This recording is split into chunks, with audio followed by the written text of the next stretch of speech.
है दोस्तों, आज की वीडियो में हम जानेंगे कि अनुबंध अधिनियम यानी कि ये जो कॉन्ट्रैक्ट एक्ट है, इसके अंदर संयुक्त अधिकार एवं दायित्वों के हस्तांतरण से संबंधित नियम क्या है, यानी कि डिवॉल्यूशन of joint right and liability क्या है।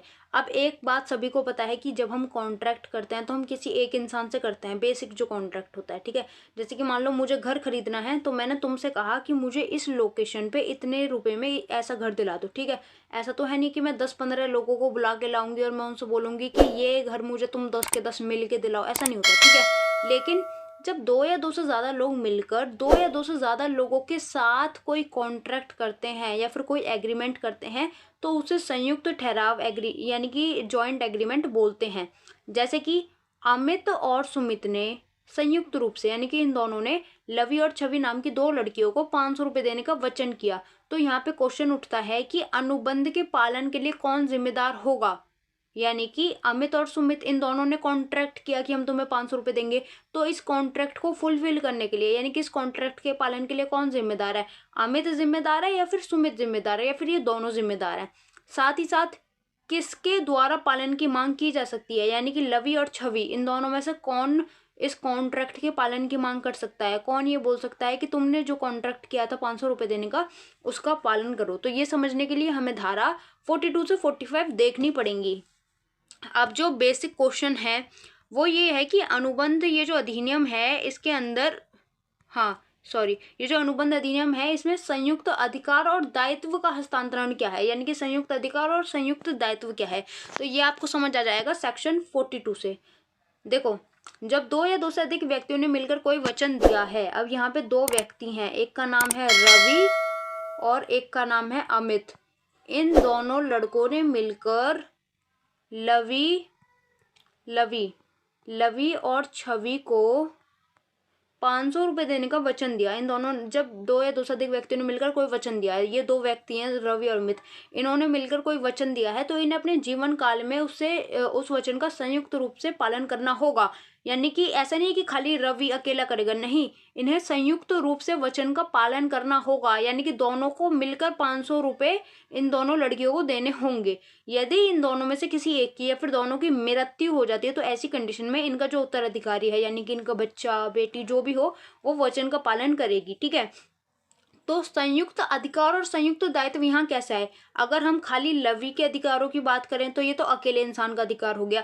लेकिन जहाँ पे हम लवी और छवि दोनों का 500 रुपए पाने का अधिकार है, कॉन्ट्रैक्ट हुआ था ना 500 रुपए देंगे ये तुम्हें, तो इन दोनों का अधिकार है 500 रुपए प्राप्त करने का। तो ये इनका संयुक्त अधिकार है भाई, इसी की तो बात कर रहे हैं कि संयुक्त अधिकार और संयुक्त दायित्व क्या होता है।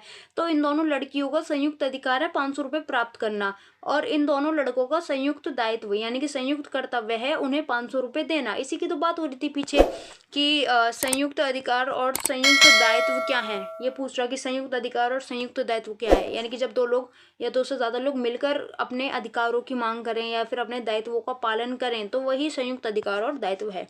धारा 42 समझ आई हो तो कमेंट करके बताना। अब देखते हैं धारा 43। जब दो या दो से अधिक व्यक्ति ने मिलकर कोई वचन दिया है, तो वचनदाताओं में से किसी एक या संयुक्त वचनदाताओं को वचन ग्रहीता द्वारा निष्पादन के लिए बाध्य किया जा सकता है।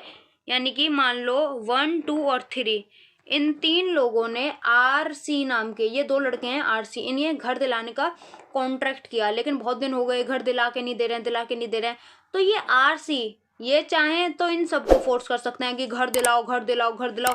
ये इनमें से किसी एक को भी बाध्य कर सकते हैं कि भाई घर दिला, या तो सबके पीछे पड़ जाओ या फिर किसी एक के पीछे पड़ जाओ। दूसरे शब्दों में अगर हम समझने की कोशिश करें तो एक साझेदारी फर्म के विरुद्ध वाद प्रस्तुत किए जाने पर, यानी कि एक साझेदारी जो फर्म होते हैं उनके खिलाफ केस करने पर, वादी यानी कि जो केस करता है उसे ये अधिकार है कि साझेदारी फर्म के विरुद्ध कार्यवाही करे। यानी कि जो पूरा का पूरा फर्म है ना, पूरी की पूरी कंपनी, उसके विरुद्ध कार्यवाही करे या सभी साझेदारों के खिलाफ करे या फिर किसी एक साझेदार के विरुद्ध, तो ये उसकी मर्जी है। तो जैसे नीचे उसकी मर्जी है, वैसे ही ऊपर भी धारा 43 में भी उसकी मर्जी है। या तो वो सबको फोर्स कर सकता है, जैसे मान लो 3 लोगों ने मिलकर पैसे उधार लिए हैं, या तो वो तीनों को फोर्स कर सकता है कि पैसे वापस करो, या किसी एक को फोर्स कर सकता है कि पैसे वापस करो। अब आप एक और चीज सुनो। यदि एक वचनदाता संपूर्ण ऋण का भुगतान करता है, मान लो इन तीनों ने 1,000 रुपए उधार लिए थे, ठीक है, 1,000 रुपए उधार लिए थे। अब इन तीनों में से इसके और इसके 1 और 2 के पास पैसे नहीं है उधार चुकाने के, और 3 जो होता है ये संपूर्ण ऋण का भुगतान कर देता है, यानी कि जितने भी पैसे उधार थे तो सारे के सारे दे देता है, अपने अथवा संयुक्त वचनदाताओं के कर्तव्य का पालन करता है। अब इन तीनों का कर्तव्य था जो उधार लिया है उसका पालन करना, लेकिन इनमें से जो केवल एक है वो ही तीनों के कर्तव्य को पालन कर देता है, वो ही 1,000 रुपये पूरे चुका देता है, तो उसे ये अधिकार है कि वो अन्य वचनदाताओं से बराबर अंशदान ले सकता है। यानी कि ये जो 3 है ये बोल सकता है कि मैंने तुम दोनों की जगह पैसे दिए थे उस टाइम पे, तो अब इक्वल पैसे डिवाइड करो, यानी कि मुझे मेरा हिस्सा दे दो जो मैंने तुम्हारी जगह दिया था। ठीक है, अब धारा 44 देखो, ये गलत है, इसे छोड़ दो। धारा 44 क्या बोलती है?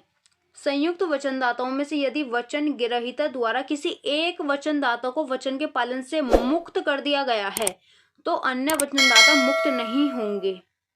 ठीक है, इसका मतलब ये है कि मान लो 3 लड़कों ने 1, 2 और 3 3 लड़कों ने मिलकर 1,000 रुपये लवी नाम की लड़की से उधार लिए। ठीक है, 1,000 रुपये लवी नाम की लड़की से उधार लिए।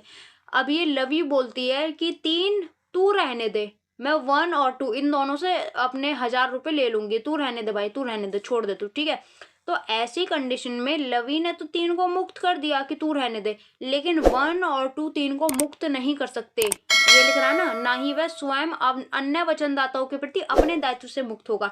यानी कि ये जो वचन ग्रहीता है ये तुम्हें मुक्त कर देगा, लेकिन जो और तुम्हारे पार्टनर हैं वो मुक्त नहीं करेंगे। क्यों? ये बोलेंगे भाई जब 1,000 रुपये हम तीनों ने मिलके लिए थे तो इन्हें देंगे भी मिलके।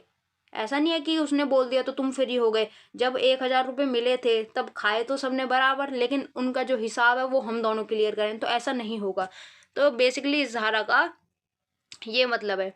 अब आ जाओ धारा 45 पे, ये क्या बोलती है कि यदि एक व्यक्ति ने 2 या 2 से अधिक व्यक्तियों के साथ मिलकर संयुक्त रूप से कोई वचन दिया है, कोई प्रॉमिस किया है, यानी कि 3-4 लोग जैसे कोई प्रॉमिस कर दें कि ये देंगे वो करेंगे इस तरह, ठीक है, तो वे सभी उस व्यक्ति से पालन की मांग कर सकते हैं और उसकी मृत्यु के पश्चात उसके उत्तराधिकारी से। यानी कि ए ने बी और सी से 500 का संयुक्त ऋण लिया, तो यहाँ बी और सी मिलकर ए को फोर्स कर सकते हैं कि इसे वापस दो, या फिर जैसे भी। यानी कि अगर मान लो, सीधा सुनो, 3 लोगों ने तुमसे 2,000 रुपये उधार लिए, 3 लोगों ने तुमसे पैसे उधार लिए, तो तुम तीनों को फोर्स कर सकते हो कि पैसे वापस करो, इस तरह। ठीक है, अब एक और चीज हमेशा याद रखना, वचन का निष्पादन न करने पर कार्यवाही के लिए, यानी कि जब सामने वाला इंसान अपना वचन फुलफिल ना करे तो कार्यवाही के लिए केस प्रस्तुति के समय सभी साझेदारों के द्वारा वाद प्रस्तुत करना आवश्यक है। यानी कि अगर मान लो तुम तीनों से 1,000 रुपये उसने उधार लिए हैं तो, और पैसे नहीं दे रहा वो, तो तुम तीनों को कोर्ट में जाकर ये बात कहनी होगी। यदि एक भी नहीं करता है तो वाद रद्द हो जाएगा। यदि इनमें से कोई एक भी मना कर दे कि मैं केस नहीं कर रहा, तो ये केस रद्द हो जाएगा। तुम तीनों को जाकर कोर्ट में ये बात बोलनी पड़ेगी। लेक्चर समझ आया हो तो कमेंट करके बताना। ये नंबर है जहाँ पे आप लीगल नोट्स की डिमांड कर सकते हैं, किस शर्त पे मिलेगा बता दिया जाएगा। लॉ विद रिया नाम से मेरा टेलीग्राम एंड व्हाट्सएप पे चैनल है जहाँ पे मैं बेसिकली नोट्स शेयर करती हूँ। समझ में आया हो तो कमेंट करके बताना। Thanks for watching. जय हिंद, जय भारत।